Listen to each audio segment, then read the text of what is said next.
This is a relay project. Real Talk starts right now. Here's Ryan Jespersen.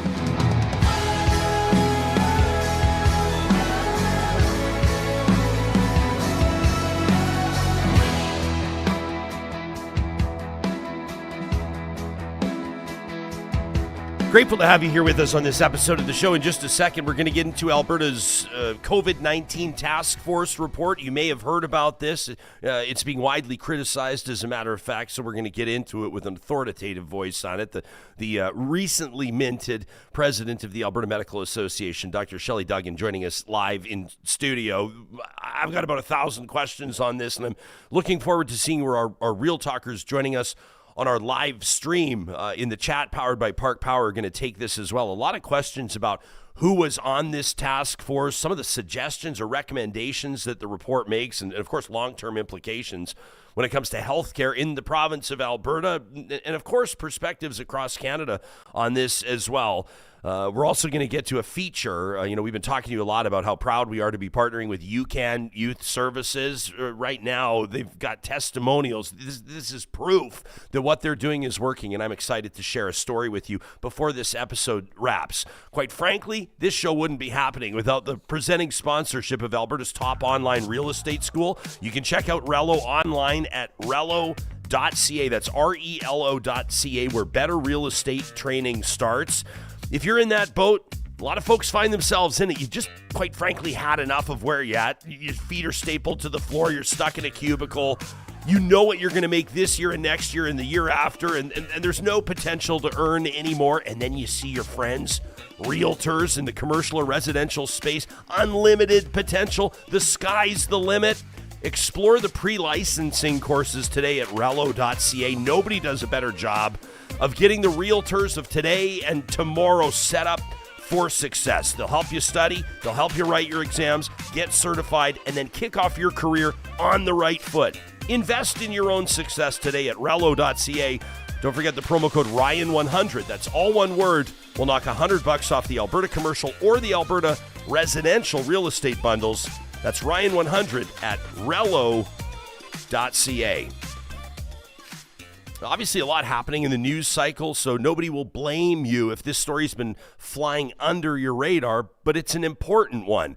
A task force created by Alberta's UCP government to review the province's pandemic response has issued its final report. And while it's currently being reviewed by the province, Alberta doctors are pushing back, saying that it contains misinformation and, quite frankly, poses a threat to public health. Dr. Shelley Duggan is president of the Alberta Medical Association, joining us in studio. It's nice to have you here. You're making your Real Talk debut. Welcome to the show. Yeah, you've got a lot going on, obviously, and a lot on your plate. We'll take a look at healthcare from 15 different angles today. But this report, everybody's talking about it, or at least people in the healthcare space. Yeah, and we put out our statement on Monday, stating that we were quite concerned about the report, that it was anti-science and included a lot of misinformation. And since we did that, we've had multiple physicians and other professionals have put out statements as well. So there was a letter written yesterday to the Premier and the Minister of Health by numerous physicians and scientists asking for that report to be retracted, for it not to be, paid for essentially by the government and on the books. And then you may have seen Dr. Talbot, who was a former medical officer of health, come out yesterday as well, sort of saying this is dangerous, right? What it says to the public. Okay, well let's set the tone. Erica's watching us today in our live chat. Says the heading or the title for this episode is Alberta's flawed pandemic report. Erica says, I'm interested to see what angle this episode will take. Is anybody even talking about COVID anymore? Is anybody? Yeah, because COVID's still around, right? And so COVID is still in our hospitals. It's still in the community. And although we're not seeing, as an intensive care doctor, when we were in the, full throes of the pandemic, we had wave after wave of people admitted to our hospitals who needed to be admitted to intensive care. Now what we are seeing is it's still bringing people to hospital, not necessarily to intensive care. And it's also got lots of ramifications with clotting, strokes, and heart heart attacks and pulmonary emboli. So it's still a thing that exists out there. So the report, $2 million, by the way, about 270 pages, and a number of different statements. It takes some key positions that we'll get into on alternative therapies, you might call them, opinions on the vaccine. But what do you personally, I mean, you're a physician, longtime physician, as well as an advocate, obviously, with the president of the AMA. What are a couple of the key things that are really troubling you or jumping out at you? Yeah, I mean, certainly the commentary that the vaccine is not safe and that we don't have enough data on it is simply not true. You know, billions of people across the world have had this vaccine, and we do know the safety profile of it. And we certainly know that it has saved lives, and we know that things like myocarditis are quite a bit less with the vaccine than with getting COVID itself. So that's one of the things. And it also goes so far as to say we shouldn't fund COVID vaccines, particularly for young individuals. It also talks about the fact that physicians should be allowed to prescribe things that are not necessarily proven, such as ivermectin. You know, there is no area in the world that says ivermectin should be used for COVID. And in fact, there have been studies, good studies done that show it's got no benefit. And we all know that drugs also, aside from having benefit, can have harm. So, you know, we really, the thought that we should just be able to prescribe whatever we want because we think it might work is not based in science. Pretty wild stuff put out there. I mean, Eric Bouchard is an MLA, a United Conservative MLA out of Calgary, represents the riding of Calgary-Lougheed. And when this report was released, you and I are talking a few days after the report's released. He posted the report, or the final report, on social media. He said that it brings Alberta one step closer to the truth. He says that he's committed to working to ensure, quote, that the historical pain caused by the response to COVID-19 doesn't repeat. Not the pain caused by the pandemic, not the pain caused by COVID-19, but by the response to COVID-19. How does that land with medical professionals? Yeah, I think it lands pretty flatly in the sense that, you know, many of us lived that pandemic in terms of looking after patients, watching loved ones suffer as people died in our hospitals. And so, you know, I know that there was economic pain with COVID and there was social isolation. But, you know, in one of our waves, we were very, very close, days away from sending people out of the province. And we were simulating our triage protocol. So, you know, and that was when the premier at the time brought in some of those stricter responses like COVID or passports, whatever we called them. And of course, masking was crucial. And so that enabled us to, you know, to get through that period and then to see the COVID numbers start to drop.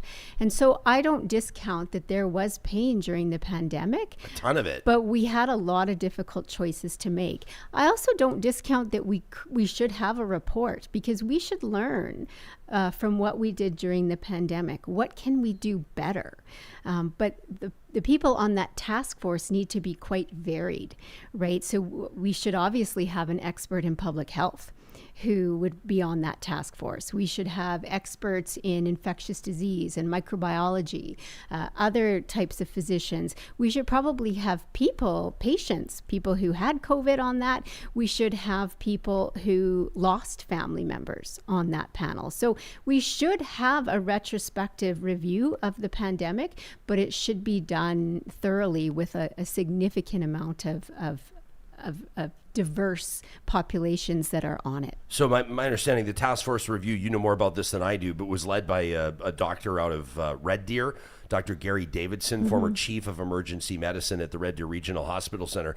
My understanding is that this doctor is not dissuaded by hot water. Is that right? Not afraid to sort of. I was reading CBC reporting during the height of the fourth wave of COVID back in 2021, which feels like a lifetime ago. Dr. Davidson claimed hospital admission numbers were overblown and being manipulated to justify public health restrictions. At the time, AHS rejected that as false. Alberta's premier last year defending her decision to appoint the doctor, saying the province wanted to hear from more diverse viewpoints. That's kind of a theme with this premier. She says it on this show every time she's on.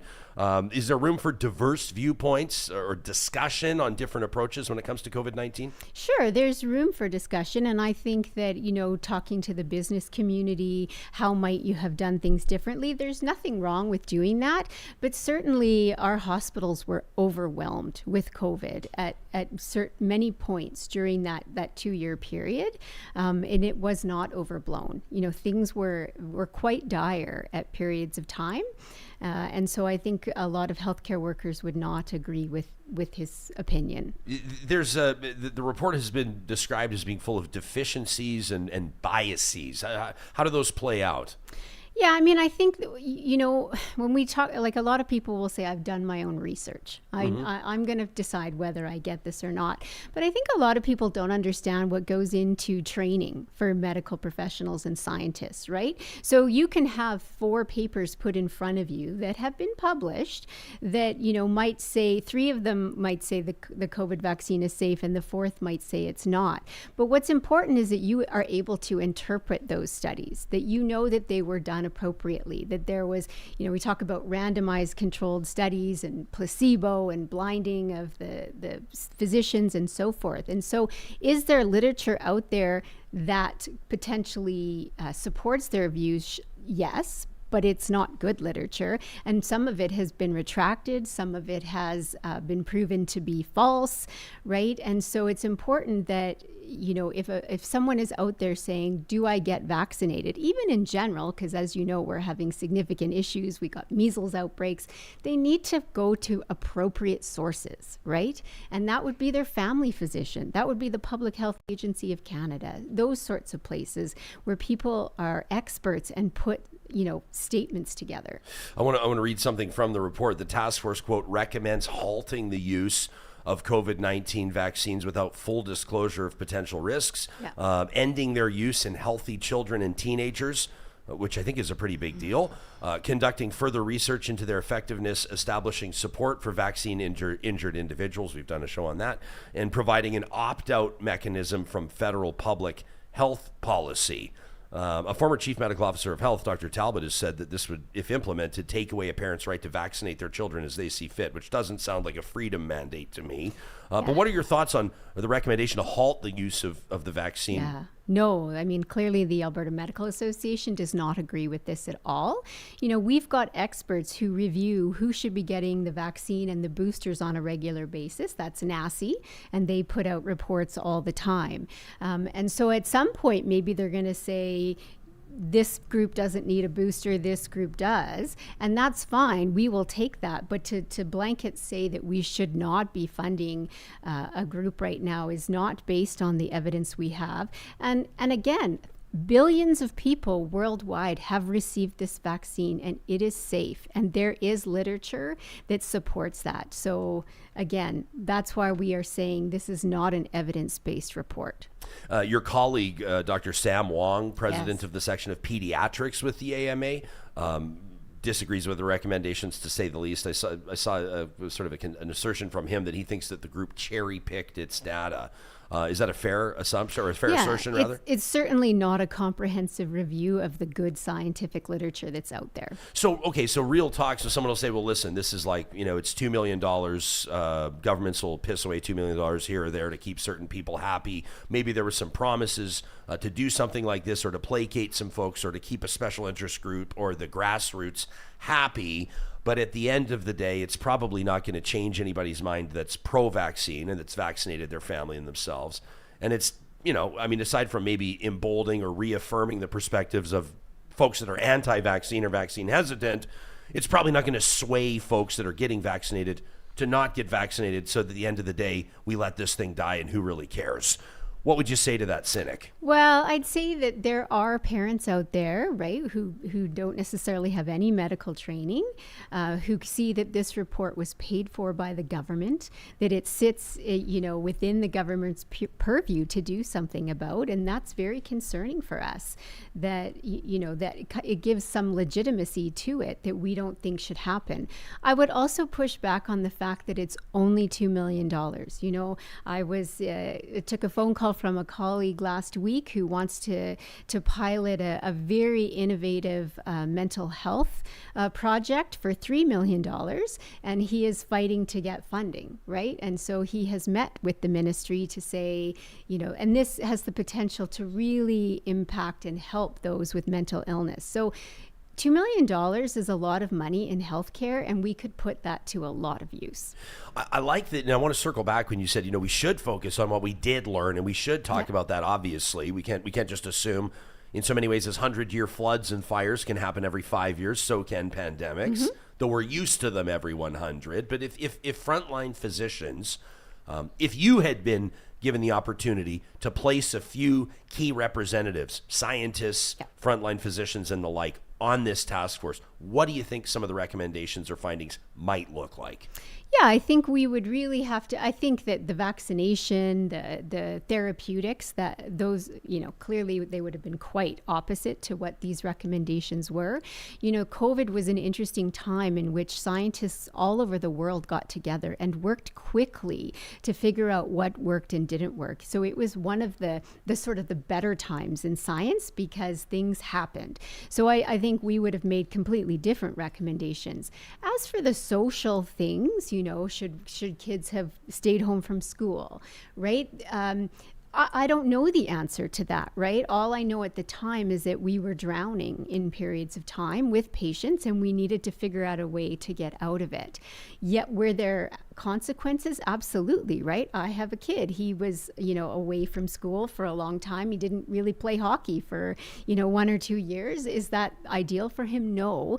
But we also have to talk about public health and looking after our neighbors, right? And looking after each other. And that's one of the concepts of public health, that it doesn't necessarily help you. So the reason why I get a flu shot every year is so that my patients don't get sick from me. If you're just joining us on the Real Talk live stream presented by California Closets across 7 different platforms, we're talking to the president of the Alberta Medical Association, Dr. Shelley Duggan. It's fair to say, and polling proves it, that's kind of not really something you can get away with saying. Polling doesn't really ever prove anything, but polling suggests that there's been a real loss of public trust in institutions, in experts. People have lost trust in governments, in their ability to handle that crisis. They saw the politicization of the pandemic and government response obviously evolving over time, which oftentimes is the case in a circumstance like this.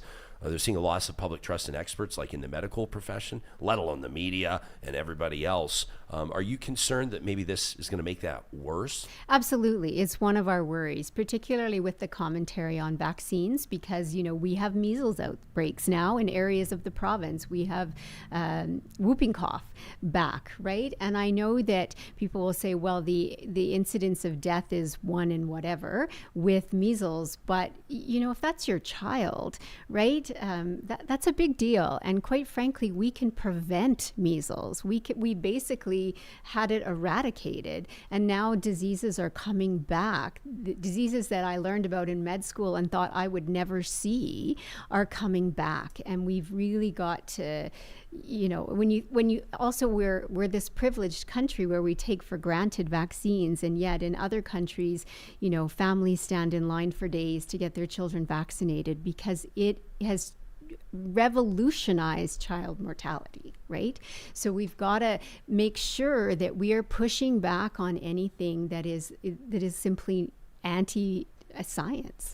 Noob Try Again is watching us live on YouTube right now. In our live chat powered by Park Power, he says, please ask the doctor about the UCP government closing long COVID clinics and reclassifying reporting so it essentially disappears. What's he talking about? I think funding for long COVID clinics has been a challenge. And keep in mind that all of this is happening with the refocus. So lots of budgets are being shifted and moved around. And lots of sort of outpatient type clinics we're losing funding for. But yeah, we aren't really, as a public, you're not seeing what's happening with COVID, right? You used to pay attention. You used to wait for Dr. Hinshaw to come on every night. We watch every afternoon. Every afternoon, and now that largely has disappeared. And I think it does. The public thinks that COVID is gone, and it's by no means gone. We are living with it and trying to figure out the way forward. Cactus Sheriff in the chat says that their whole family had COVID over Christmas, says they're still coughing over it. But it's not like it's not on everybody's radar. We talked to Dr. Shazma Mithani. She's an ER doc. You probably know her a while ago. And she was saying that this is like staring them in the face in the hospital all the time. But it's something that the average person, like, I don't know, anecdotally, if you see somebody wearing a mask now, it's kind of notable. Yes. Whereas we really got used to everybody wearing masks for a long time. So it's like COVID's not front and center with everybody. People are passing joints around circles again, and people are have a sip of my coffee, and they try the same glass. I mean, we were conditioned to think that was absolutely horrific for like 3 years. No, it's not in the public's, face all the time like it was before. But I can tell you in the medical community and in the hospitals, it is there every day, and we see it every day. I want to talk to you more about this, and I think, maybe sort of the longer term implications if the report is implemented, even just with Alberta's reputation across the country. I want to talk to you about recruiting physicians and whether or not you think this might stand in the way. Can you give us a few more minutes of your time? You bet. All right, we're hanging out with Dr. Shelley Duggan. She's the president of the Alberta Medical Association. Before we go any further, I want to make sure that your February calendar doesn't fill up without Edmonton Opera right there at the beginning of the month. Coming up in just a short time, Edmonton Opera is so proud to be presenting Bluebeard's Castle. Whether you're a longtime opera lover or just getting into the art form for the first time, this is a wonderful way to immerse yourself in a powerful story, a profoundly moving opera from the Theatre of Sound in London. Judith's journey through Bluebeard's doors becomes a poignant exploration of dementia, identity, and the heart. It's directed by Daisy Evans with a new English libretto, music arranged by Stephen Higgins. This is a story guaranteed to resonate deeply with anyone touched by memory loss. Don't miss Bluebeard's Castle, February 1st, 4th, 6th, and 7th at the magnificent Jubilee Auditorium. You can get your tickets today at edmontonopera.com. California Closets, we let you know every single day that they're the ones that make it possible for you to catch Real Talk's live stream on 7 different platforms, including LinkedIn. Shout to those of you that are watching us there today. California Closets, experts in custom closets and storage solutions for the entire home. Give yourself 2 minutes today to check out their website and see the work they can do ahead of your free consultation with their design team.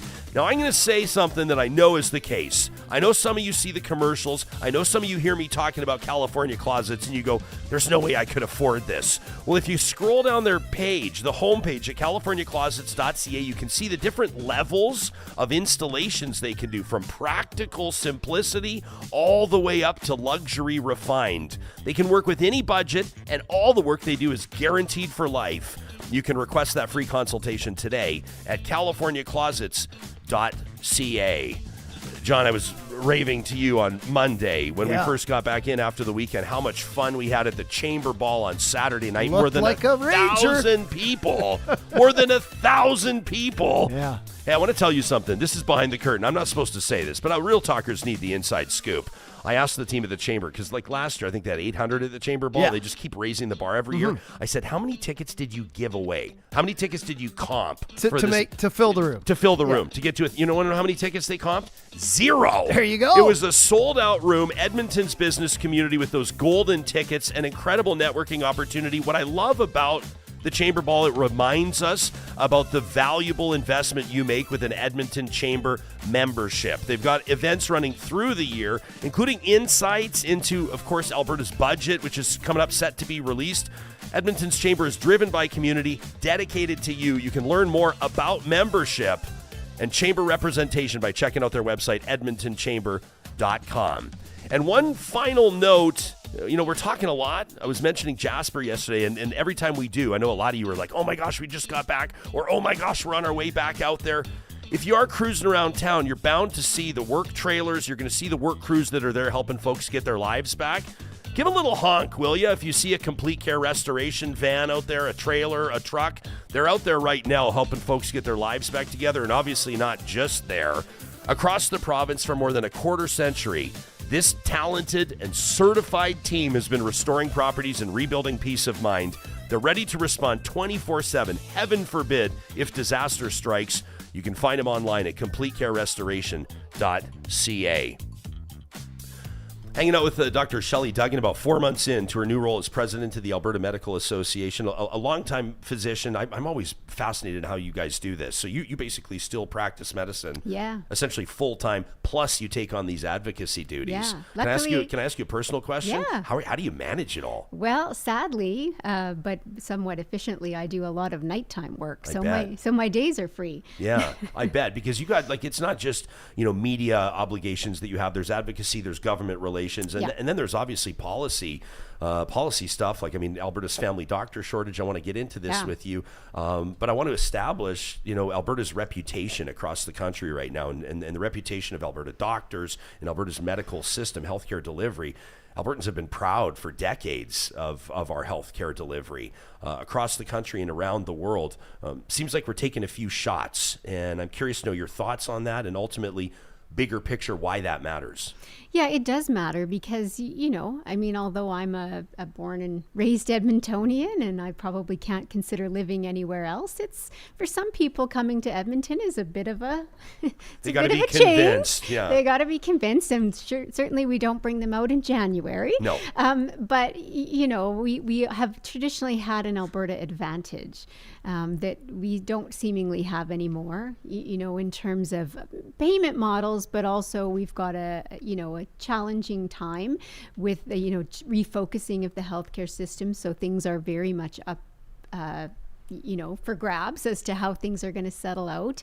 And then, you could particularly, you could use this report that perhaps academics and professional bodies are a little bit concerned about what is out there in the mainstream, and what sources they're going to listen to, and who supports that. So it is concerning at times as to whether or not people will come to Alberta. Yeah. Have you seen that happening, like, in real time? Like, when different open, I don't know how the job boards work. I don't know how they fill hospitals. Maybe you can shine some light on that. But, like, are applications lower? Are you actually seeing this happening in real life? Yeah, we are seeing people leave. It depends. So, a number of years ago, we did lose quite a number of anesthesiologists to British Columbia. And I had someone write me yesterday saying that this COVID report was the last straw. They're out, right? And so it can be frustrating, and people are a bit demoralized, and so sometimes they are leaving. Now, again, the CPSA numbers came out and said that we had an increase of about 500 physicians over the year.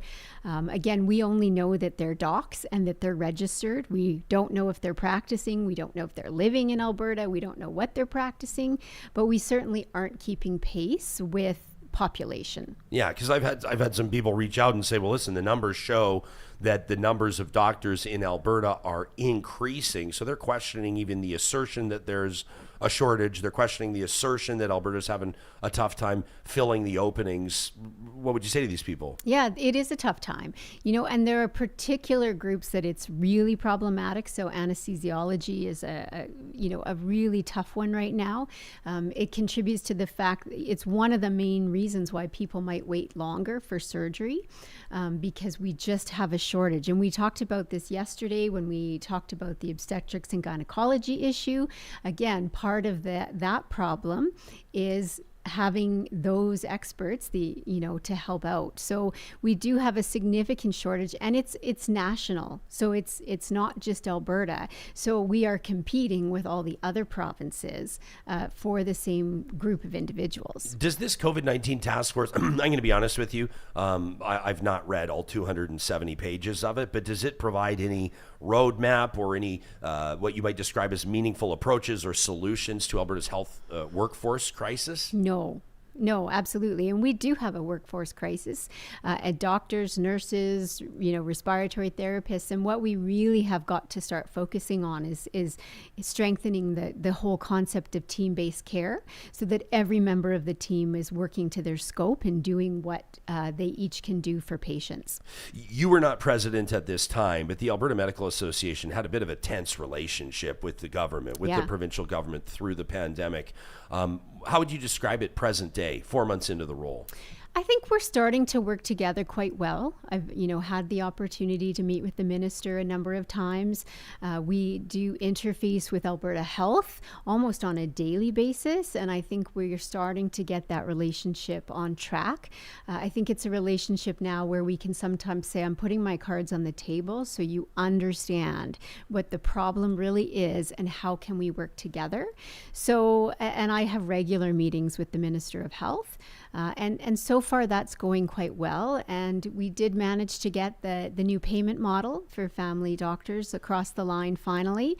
And I think that it just shows what can happen when we do have a relationship and work together. Yeah, so this is that was announced in December. I know family docs have been waiting for this for a long time. Yeah. My understanding is it's implemented in the spring, right? Next April couple of months. 1st, yeah. And so what for the average person that's not a family doctor, Yeah. the docs understand the implications, but how does this change the average person's relationship with their doctor, or what does this mean for the general public, if anything? Yeah, it doesn't really change the relationship, although at some point, if your doctor is on this payment model, you will be asked to really clearly identify who your doctor is, because we talk about panels and panel sizes, and so that doctor needs to know, Ryan, you're my patient and you are part of my panel. So that's the only thing that the public will notice differently, but for the physicians, it's just a whole new way of getting paid, particularly for doing those things like filling out your insurance forms, referring you to a specialist. They will get paid for doing all of that. That's a big deal, right? Absolutely. I don't know if you know, I'm the son of a family physician. I watched him work, into the evening hours just getting stuff done. And Yes. I remember a buddy of mine, this is like 30 years ago, but a buddy of mine was choked. I think it was like $20 to get a doctor's note, to get like a sick note for work. And he was choked that he had to pay for it. I remember just thinking, like, who do you think is doing it, and when are they doing it, and why, you know what I mean? I mean, it just seemed like people didn't quite realize. Maybe that's maybe that's a symptom of I know we cherish our healthcare and our comprehensive and universal healthcare in Canada, but maybe you get to a point where some folks forget that it still costs money and that it's still people's profession, and we're used to just walking into places and getting treatment. Not to denigrate or take away from people that still wait 18 months for an MRI or a hip replacement. Yeah. But still, I think people sometimes need to be reminded that all of this stuff takes time, and if you're not properly compensated, people aren't going to stick around and do it forever. No, totally. And that's why this new compensation model is really game changing. And, doctors are also small business owners to some degree, right? They often lease or own their building. They hire staff. And just like everybody else in the business world, those costs have gone up tremendously over the past couple of years. But yet payment strategies have not. Jillian's watching us, Real Talk Live Chat powered by Park Power, your friendly local utilities provider. Says misery loves company. Anti-vaxxers aren't happy with just refusing vaccines for themselves. They want everybody to lose access. Are you concerned that this contributes to either a thinking or even in practice an approach to vaccines or not vaccinating that goes way beyond COVID? Oh, absolutely. Like I'm thinking of like MMR and influenza and like all of the things. Everybody has those little cards. Do we still do the little cards for kids? Well, I think it's more computerized. Might have been updated now. Yeah. But are you concerned that this has wider reaching implications? Yeah, we are. And that's why we really felt it was important to speak out, because measles is back out there, right? Whooping cough is back out there. And these are things that we thought we really essentially eradicated. And now you're thinking, wow, am I actually going to see measles, right? And that is just... It's sort of you can't even comprehend it as a physician that we have this free, incredibly effective tool to prevent really horrible diseases from being out there in the community, and yet some people are saying, no, I'm not going to do this. Or we'll have a whole new generation of polio survivors. Absolutely, we will, and that's going to be a problem. But not even trying to be funny, No. that actually could be a real thing, Yes. right? These diseases don't go away. They do not go away. They're always somewhere, and so we really need to harp on the fact that vaccines are tried and tested, and they make a huge difference. Is part of your role, do you do succession planning, like big term stuff? Like is there a wave? We see a lot about Gen X in the workforce, the boomers in the workforce. What's coming over the next, what's the time frame? 5 years, 10 years with regards to physicians retiring, new ones coming in? There's probably different approaches, different ideologies. I guarantee the new docs haven't seen polio in their lifetime. Yeah. So to take us into how that all works. Well, I think now, one of the things that we have to do in our medical schools and residencies is learn how to speak to parents. For those particularly, a lot of parents are just vaccine hesitant and just need that right person to talk to. So we really need to make sure that our next generation is got a good approach to that. There are some people, as you've mentioned, who are never going to change, but a lot of parents, if you sit down and take the time to explain things to them, they will eventually agree that vaccination is the right choice for their children. Okay. Do you see this blue square here? This is, we call him Super Chat Ken. So he's donating $5 to the show here. And he says, a shout out to Dr. Duggan. Leading the AMA in this province has to be an extremely stressful job. Is it? It's not bad. I would tell you that it's a great job in many ways because the staff at the AMA are phenomenal. And I would tell you that over the past couple of days, I get letters just like you get your people writing into you. And so sometimes I don't get letters that are particularly favorable. But I would tell you in the last couple of days, the number of colleagues who have reached out to me, the number of retired physicians who I heard from yesterday who said, thank you. It's time that we really speak out about this. So, it can be trying at times. I am not that popular on social media, but in the medical community and in the scientific community, people, are starting to speak out. Yeah, they've told you to not read the replies on Twitter, right? They have. They've told you that? Okay, good. Yeah. Is Michael right here? Michael says says COVID will never go away. He says it'll never disappear. It's in the animal kingdom. We just need to continue to take precautions and continue to research the disease. Is that true? Absolutely. He's right. I mean, diseases change. When COVID first came out, just like when H1N1 came out, in 2008, 2009, the population hadn't been exposed to it. And so that's why we had, significant problems with people getting very, very ill. People get ill from COVID still, but not in the same way as during, the throes of the pandemic. But it's out there and it causes problems, long-term consequences, long COVID. It has an increased risk for people to get strokes. And so we have to figure out the best way forward and keeping in mind that there are groups who are immunocompromised and so forth that we have to protect. Before you go, I do want to ask you about this restructure. Dismantling is a bit of a loaded word. How would you describe what the government's doing? And I'm not necessarily being critical of it. I think if something's broke and you don't do anything to fix it, then how do you expect it to get any better? So when a new government comes in, they're going to take their approach to it. But the UCP is really kind of blown up the whole structure and introducing an entirely new method of operating, right, based on these 4 pillars. Can you update us on how that's all going and maybe the impact it's having on doctors and medical professionals? If I start with a positive, which I'll try to do, is I think that the primary care organization is a good idea because primary care needs so much more attention and focus, right? Our family doctors have got to be the backbone of the system, and we've got to put way more investment into there. So having an organization that really is attending to that is not a bad idea. So I'll start with that. And I do think that some of the individuals they've hired, like Dr. Simmons, like Dr. Eagle for acute care, have been some good choices. But it's where the problems really come in is the integration. So you can imagine that although you've got Recovery Alberta, which will have mental health issues and addiction, that we see as much in acute care as is in the outpatient world.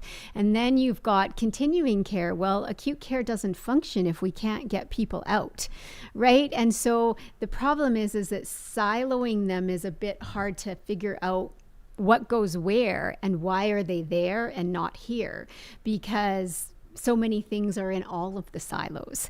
So we don't really know how things are going to work together.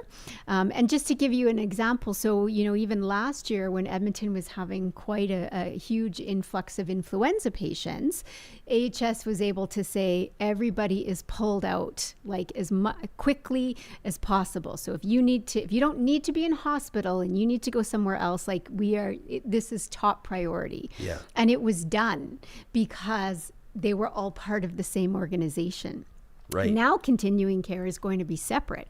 So if the hospital world says we really need you guys to pull, who makes that decision? Yeah. Right? You can hear the ambulance faintly in the background as we're talking. It kind of came in at an interesting time, didn't it? Yeah. So we're concerned about integration, but we are, talking with the government. We are on a working group with Alberta Health. So we're trying to talk through some of the foreseeable problems. And healthy talks? Yep. Healthy talks. Tracy says one of the issues with low booster numbers is availability. Says family docs were not given the vaccines to administer in offices, and not every pharmacy does it anymore, and people aren't going to go out of their way. And I know that Tracy speaks the truth, because I even personally find that if it's right in front of me, I'll do it. And then if not, it ends up on the to-do list, and then we know how that goes. Yeah, she's absolutely right. And in hospitals, that's why we even have roving carts who just will come up to you while you're, charting and say, can I just stab you? And you're like, absolutely, you can. Yeah. So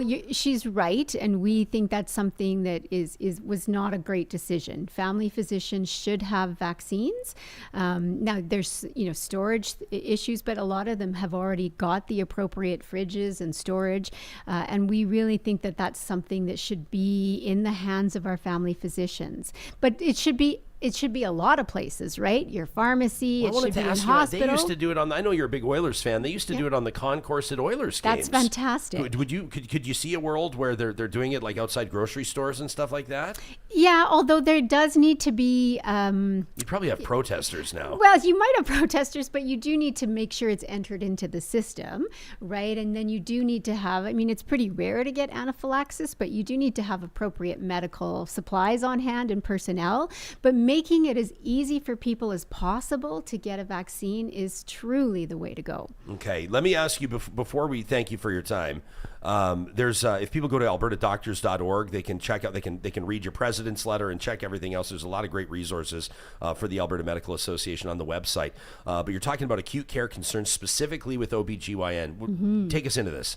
Yeah, so I think you've heard a lot that many of our rural places aren't able to do deliveries anymore, and that can be from a number of reasons. That's lack of the GP anesthesiologist, that there's often only one, and for a lot of the rural generalists out there, they've got huge clinics to run, they're managing the hospital, and so you can imagine that if they have to leave a huge clinic to go do a delivery, right, what a mess that is for their patients and their lives and so forth. And so we're just seeing this inability to, for women to deliver where they live. And even within our cities, we do have shortages as well, and access to ORs and places to get things done. So it's a crisis. And Dr. Sklar talked about yesterday that he sees women who are coming for the first time at 28, 30 weeks who've never had any prenatal care. And so that's not good for mom, and it's certainly not good for baby. So we've really got to make some improvements, and we did list some solutions as well, but it's a problem, right? Wow.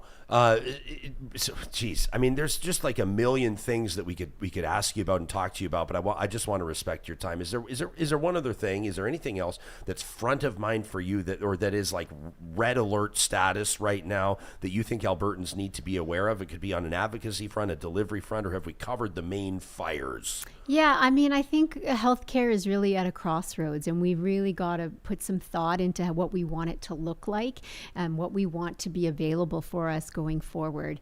And it's not all about money, it's about using our resources to the best of their ability and making sure that we do things in an integrated fashion. So even if you look at the chartered surgical facilities, they've been great for access to cataracts, right? So there are some successes, right?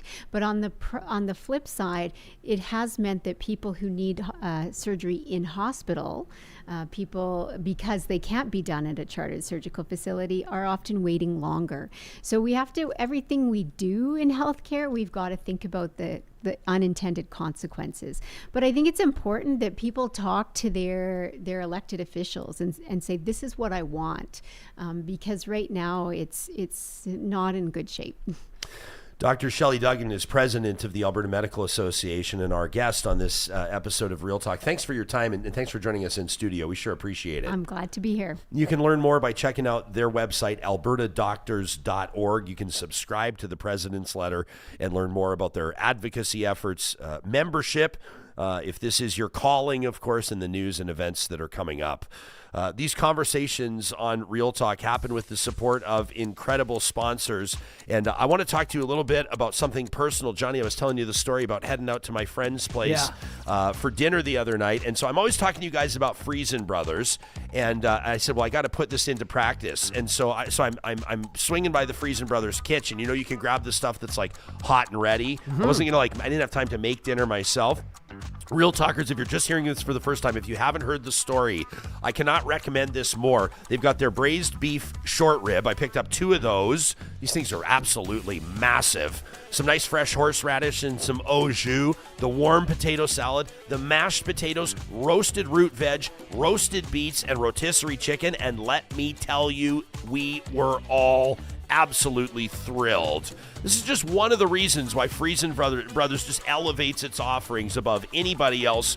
You can check them out in 16 different Alberta communities. And don't forget, this is coming up, the first of every month. You got 2 days notice now. The first of every month, Friesen Brothers offers 15% off grocery purchases, $75 or more. You can learn more on their website, friesen.com. Our friends at Kubi Energy are hiring right now, and they want to make sure this is on your radar if you're living in Alberta or BC and you could use a new opportunity. If you're an electrician, you've got your ticket, maybe you're an apprentice, maybe you work in HR, office management, sales, whatever. Check out the careers link at kubi.ca.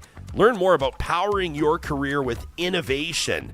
They've got jobs open right now in 4 different cities: Edmonton, Calgary, Kamloops, and Lethbridge, including full-stack developers. I don't even know what they do. Electrical engineers, solar PV experts, designers, apprentices. Sky's the limit with Kubi Energy, Canada's fastest-growing solar installer. Again, you can check out the careers link at kubi.ca. And there was a lot of talk about investment and money and finances on the show yesterday. I want to reiterate how excited we are to be welcoming North Road Investment Council to the Real Talk family. This is one of the most authoritative investment council groups that you're going to find across the country, and they've established their reputations through years and years of experience and expert advice for those that are looking to make the most of their investments. You know, the Canadian stock market, as measured by the TSX Composite Index, returned over 21% in 2024. How did the Canadian portion of your equity portfolio do? Do you even know? If you're not sure, our friends at North Road are making their 2024 Year in Review client webinar available on their public YouTube page. Just go to their website, northroadic.com, click on the YouTube logo, and it'll take you there. It's so easy. Subscribe, and then you'll get notified every time that they're releasing more educational content. You can visit their website today at northroadic.com. East Coast Stoner in our live chat says, boy, that was a touchy subject. Well, for some people. By the way, Virtuous Sloth, I see you in the chat wondering, will Friesen Brothers ever come to Calgary? I do not speak on behalf of Friesen Brothers, and I'm certainly not announcing anything, but the short answer is yes. We'll keep you posted. They're everywhere now. Right? Yeah. I don't know if it's a touchy subject still, talking about vaccines and COVID. You see there from Cactus Sheriff, I think it was, that said that their entire family was sick with COVID over the holidays. In the hospitals, they're seeing it all the time. Mm-hmm. But it is true, like the average person going about their everyday life. You know, I saw somebody yesterday, they got onto public transit, immediately pulled out a thing of hand sanitizer and immediately and I thought, oh, that's great. Yeah. But do you remember, when I say back in the day, I mean, a couple of years ago, everybody had their hand sanitizer, everybody had their masks, and now it just feels like a distant memory, but still relevant, and I appreciate the reminder. Yeah, sure. I think that's kind of anecdotal, because even public transit, when I used to take it years ago, people kind of, there's those people who always have the hand sanitizer, but I think it's still kind of in my mind. I definitely wash my hands more now. I think we were all kind of taught, and how long to wash it now has definitely tripled. Before, it'd be put some soap on, rub it 3 seconds, wash it off. Now I time it on my watch, got to get the 25 to 30 seconds in. Mm-hmm. But yeah, I think it's still in the back of a lot of people's minds just because it was so debilitating to so many people. Like I had COVID twice. I never want to get it again. I never want to miss 10 days of work. I never want to feel like that again. I remember being in and out of consciousness and on so many flu meds that I was just like, it was the worst flu I've ever had, definitely. But I liked how you mentioned the immunization card. I remember that too. I still have it in like a junk drawer. The little yellow, I don't know if it was yellow in Ontario, but showed like the card. Yeah, and you get your little, they'd write it and then they put a check mark and they put how many you'd had or whatever. And then eventually now it's all digital. But that just goes to show like, that's the one thing I'm concerned about is just the hesitancy that like if we want to debate on whether new vaccines that were developed in the last 5 years are effective and do research and refine and make them better, that's fine. I get that. But when you're talking about things, I looked at that little card like literally just before Christmas. It's funny you brought it up. Yeah. And I was like, man, when you're first born, you get like 7 vaccines off the bat, mumps, measles, all these things like it's crazy. And those things that, you know, since 1960s, we've been doing this and now people are hesitant to give their child it because of a newer vaccine that they're kind of skeptical of. That's kind of concerning for me. Well, and that's the thing that I get worried about as well. And I guess like, you know, when the vaccine hesitance, and we learn more about it, you hear these compelling stories from people. You know, one of our most watched episodes of all time, obviously, these 2 lawyers, Jeff Rath and Eva Chipiak, they joined us mid last year, I think it was in August, to talk about this class action lawsuit for folks that sustained vaccine injuries. And those are real. Like there's 11,000 people that Health Canada describes as having experienced serious vaccine, serious health impacts following the vaccine. And like it's obviously sensitive for those people too. And it's, you know, COVID, I think for a lot of people now that we're kind of like, you know, we may not be out of, you know, for all intents and purposes, people feel like we're out of the pandemic. People feel like it's over. And for a lot of people, I think anecdotally, they're just glad that like neighbors can start treating each other like neighbors again. Like people with different opinions can coexist and commingle again because it proved to be so divisive. And you had on one hand people saying like, I'm immunocompromised, or my mom's getting chemo, or my daughter has this rare disease and she can't be around, you know, and why can't people, you know, protect us and respect us and do what you can to bend the curve? And then other people are going like, my business is shuttered and we're going to lose it. And we've had this business in the family for 3 generations and we can't, you know, I'm experiencing mental health impacts. I can't gather with my church congregation, or I can't be with my, and then those people are talking about it from their perspective. And it just kind of, by the end of the day, especially with politicians involved doing what politicians do,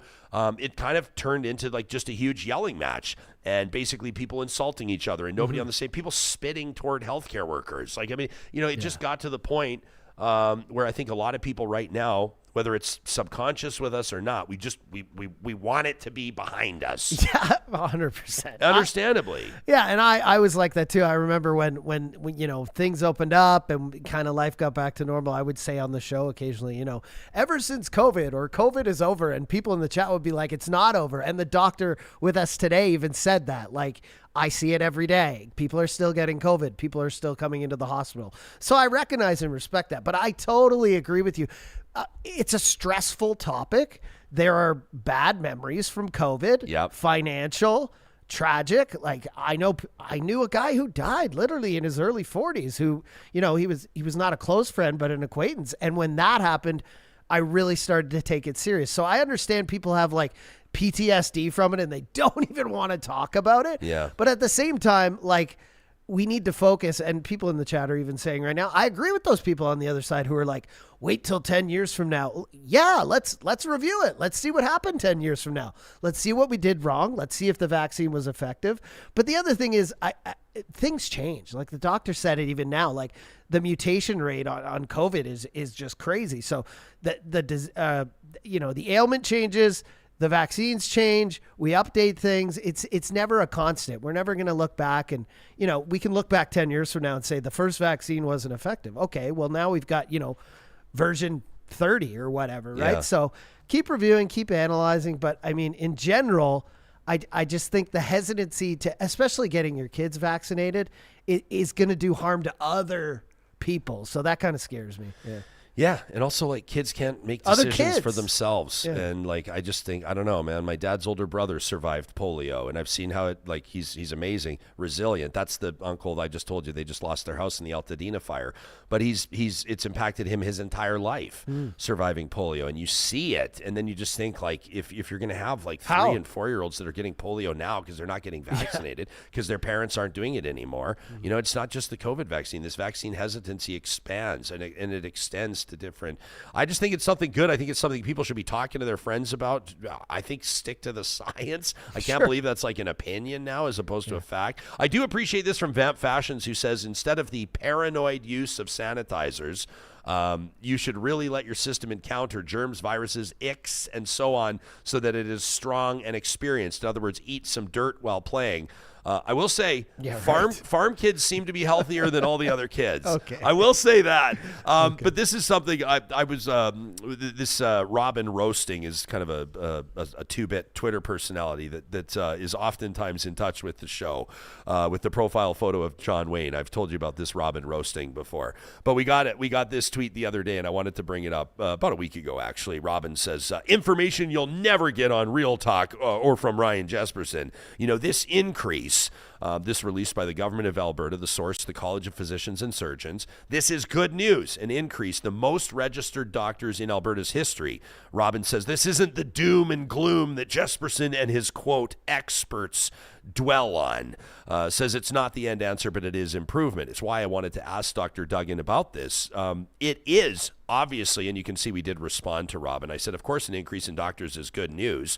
But how do the doctors look, the numbers, stacked up against population growth, right? Like, is the Alberta Medical Association lying? And Dr. Duggan said essentially that. You do have 12,212 registered doctors in Alberta in 2024, but Alberta's population is booming. Yeah, big increase. Major cities are growing. You know, Edmonton is growing by 50,000 citizens a year. And so how is that stacking up? I know for a lot of you that don't have a family doctor, you can't find a family doctor, this news feels irrelevant to you, right? So it's an interesting one. I appreciate the doctor's, the president of the AMA's availability to check up. Let us know what you think about this. Obviously, we covered a lot of ground. If something that was mentioned resonates strongly with you and you'd like to put it into an email, take a little more time with it, send us a note to talk@ryanjespersen.com. We always love when you leave us notes, comments on our YouTube episodes. We're going to be pulling some YouTube comments in for the flamethrower. That's coming up on tomorrow's episode. That'll be the 31st of January, the final episode of the week, presented by our friends, of course, at the DQs of Northwest Edmonton and Sherwood Park. Your hottest takes, what's the bee in your bonnet? What is the burr under your saddle? What is it that's driving you crazy? The flamethrower presented on right here on Real Talk by our friends at DQ, the DQs of Northwest Edmonton and Sherwood Park. We've got a special feature that we wanted to present today, and once a month we're going to be doing this in partnership with our friends at YouCan Youth Services. You can check out their website at youcan.ca.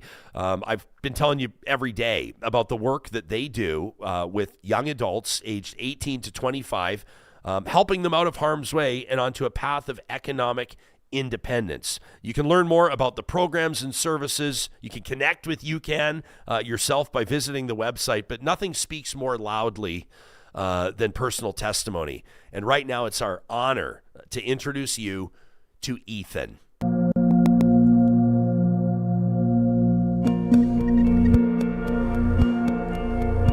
I grew up in Heart Lake First Nation, about 30 to 40 minutes north of Lac La Biche.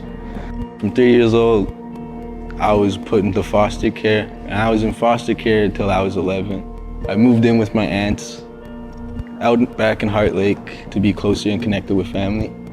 And then I kind of just been on my own from 16. Before YouCan, I can't say my life was always the best. I made a lot of rash decisions that affected me and the people around me. I lost a lot of people. That kind of just pushes me to just do a whole lot better in my life. That's when I heard about YouCan from two of my best friends. They thought it was best for me because they wanted to see me doing good, and so did I. And I wanted to do better in my life. And I wanted to change. I kind of just took that big leap forward, and just said that I had to force myself to do something to better my life. And at the end of the day, everything that I experienced, whether it was good or bad, it shaped me to be who I am, and I can't regret who I am today because I'm doing a whole lot better, and I'm proud of myself and where I'm going.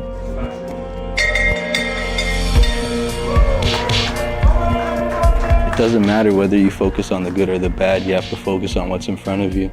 And when you focus on what's in front of you, time flies by a whole lot faster, especially when you're not looking at the clock and you're doing stuff you enjoy and with people you enjoy your time with.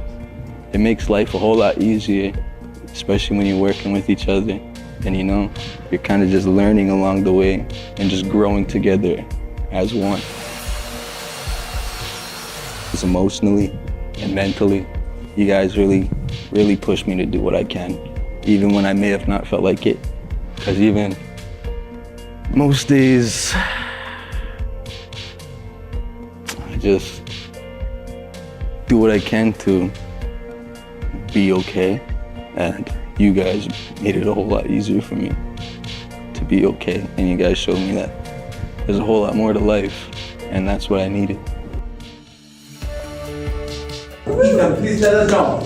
Where are you working? What you're going to be doing? I'm doing construction labor for Carrington Homes multi-housing projects up in Lewis Farms for their West Edison projects, and that's going to be for at least 2 years. Awesome! I am a laborer for Carrington Construction. I am building multi-family housing apartments. It's a good company. I'm happy, I'm proud, I love it, and it's just going to keep me going forward. And just with my process and everything else that I get given in my life, I'm just gonna keep on using it to do a whole lot more with myself and my future, so I could shape myself to be a better person than who I was before, for my family, for the people around me, for the people who wanna see me doing better. You guys taught me so much about life, about the work life, personal life, a lot, mental, emotional, or just physical well-being. And that's what I really needed in my life. I have a whole lot more to experience. I look forward to it. I want to go to college. I can only thank you guys so much.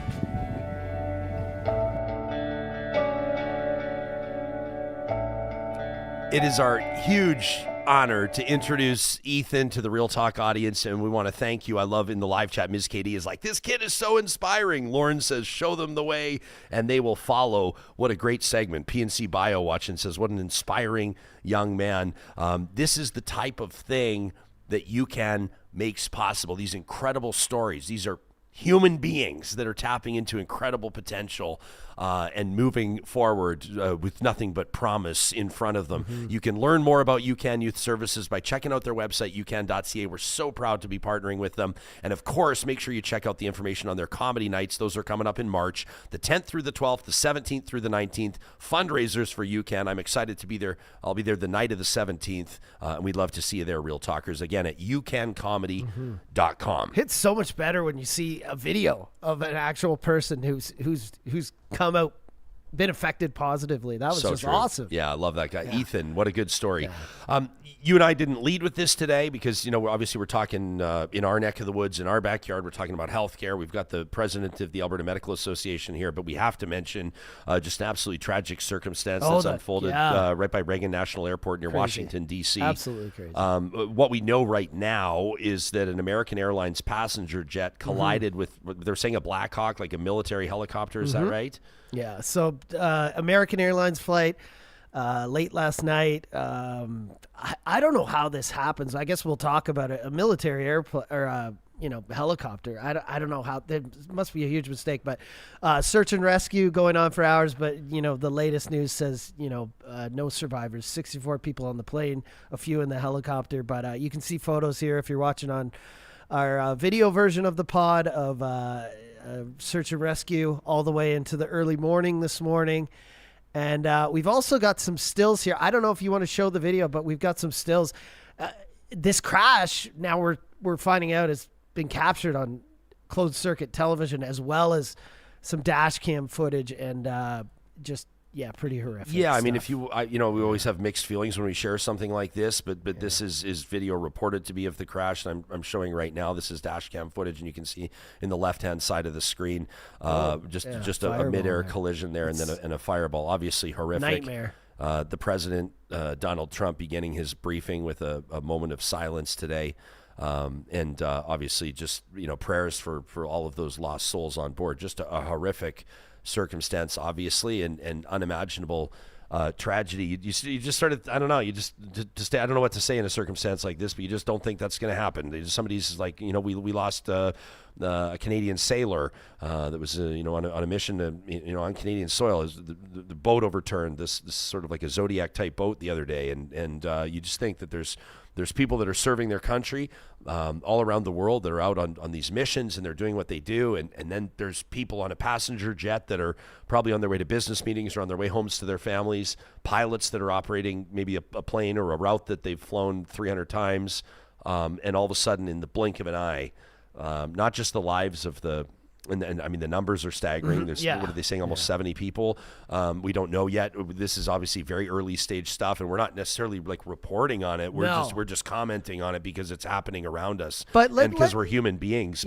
But just like obviously a really, really difficult and tragic circumstance. Yeah, and I don't know what happened either, and I'm not saying like this shouldn't happen because of a military plane, but I see some comments saying, people are reading that the helicopter flew right into the plane. That's not what happened. What we're learning, the latest reports say that the incident took place when the jet, the Canadian Mad Bombardier, which was a twin-engine plane, was landing at Ronald Reagan in Washington, and something happened. It experienced like a really rapid loss of altitude over the river there, the Potomac, or I don't know. Potomac, Potomac River. The flight at an altitude of about 400 feet and a speed of approximately 140 miles per hour hit the plane. So there was a problem with the plane, and it had to come down quickly, very quickly, quicker than it usually does, and that's why it hit the helicopter. Reportedly, and I'm seeing some real talkers say this in the live chat, there were members of the U.S. figure skating team that were on board that flight. Did you see this? People magazine is reporting John Maravella, an American skater, was scheduled to travel from Kansas to D.C. To return home from the National Development Camp because of his dog. He missed the flight, that collided with the helicopter. It's just one of those things where we want to acknowledge it just as human beings. Obviously, you see this and you're just horrified, and obviously this is something where we know like when we say that we gather as community on this show, we mean it. You can share your thoughts on this if you like. It just is like obviously a terrible, terrible situation and very, very sad, and we wanted to acknowledge it without sort of pretending like it wasn't something that was on our minds or on our radar. Yeah, and we don't like to we like to know the facts first, and we're kind of jumping in here because the facts are still coming out this morning. So once everything is nailed down on what exactly happened, but as far as we know, a plane was landing, a helicopter was in the air, and the plane had to come down quickly for some reason, and they collided, and after rescue efforts, looks like no survivors. 64 passed away. So, I mean, it always sounds like a throwaway when you say our thoughts and prayers are with the families involved, but they actually are. If your heart's heavy today, no wonder. And, you can always use this show as an outlet. Send us a note. Let us know what's on your mind.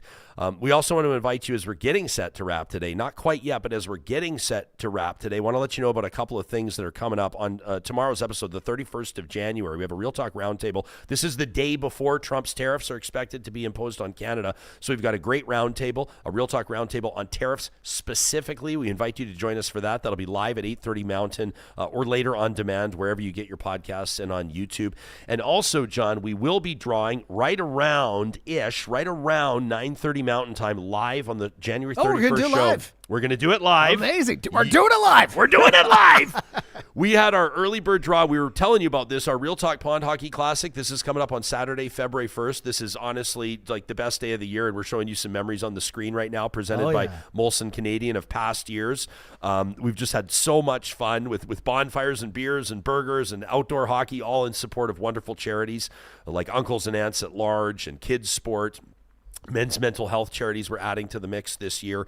But we want to invite you to come out and join us as spectators at Larry Alexiak Field. It's a wonderful way to get out and enjoy the great outdoors and contribute to a great cause.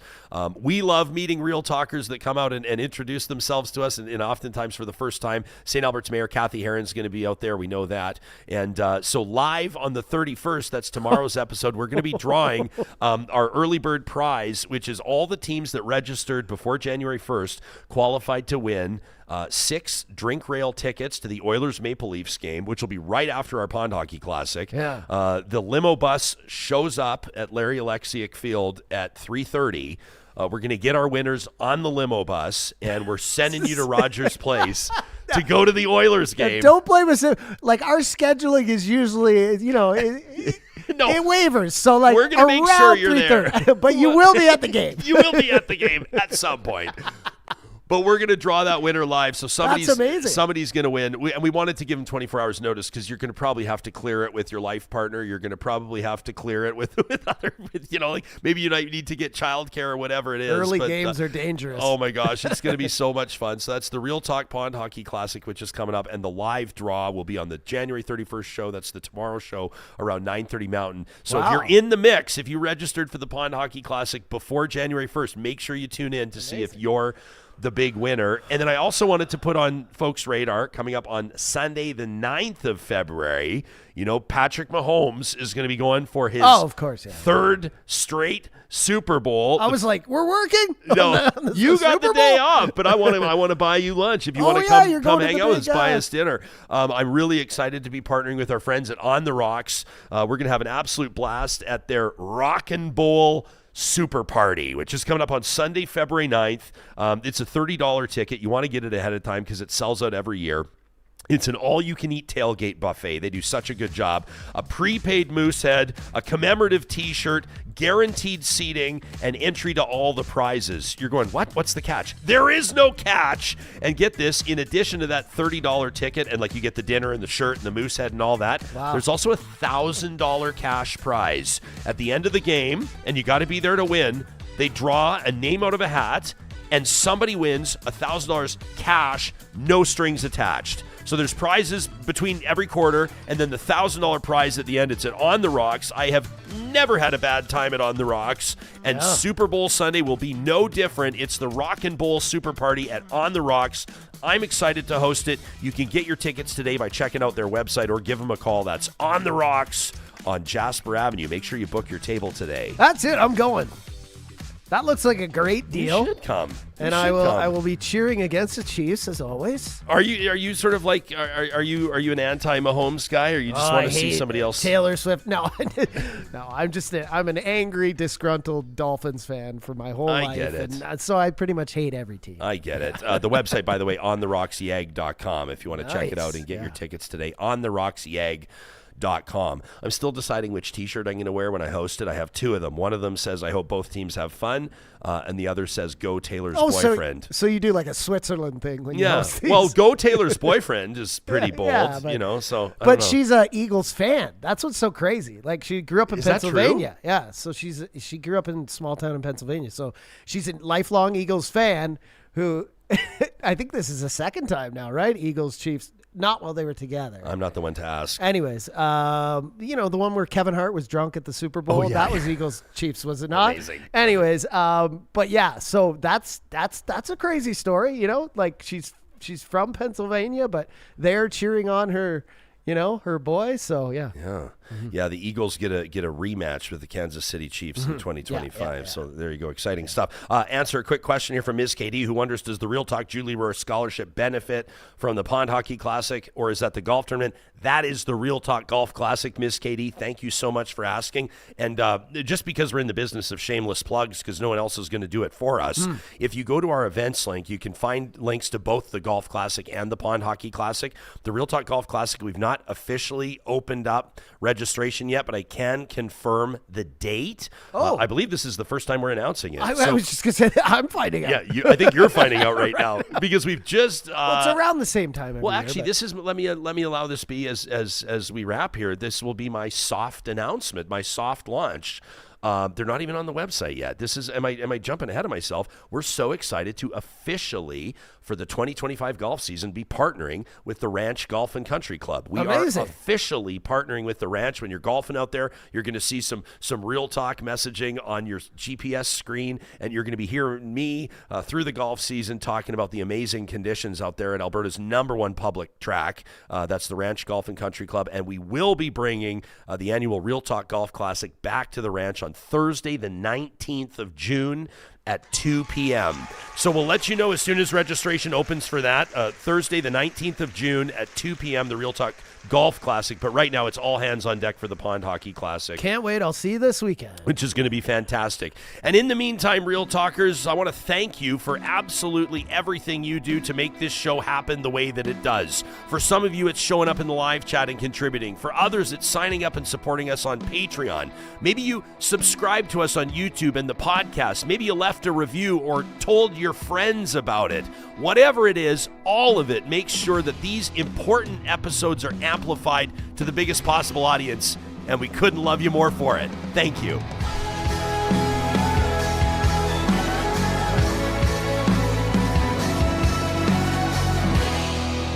Real Talk is hosted by Ryan Jespersen, executive producer Josh Dunford, technical producer John Hicks, general manager Katie Cook-Chivers, account coordinator Lawrence Derlego, human resources Lena Shepard, website design Mike Johnston, voiceover by me, Carrie Skelton.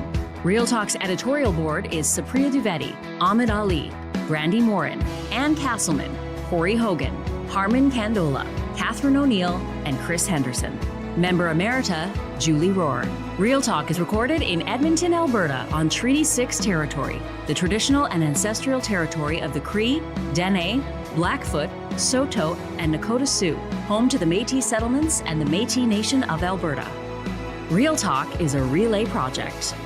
For more, check out ryanjespersen.com.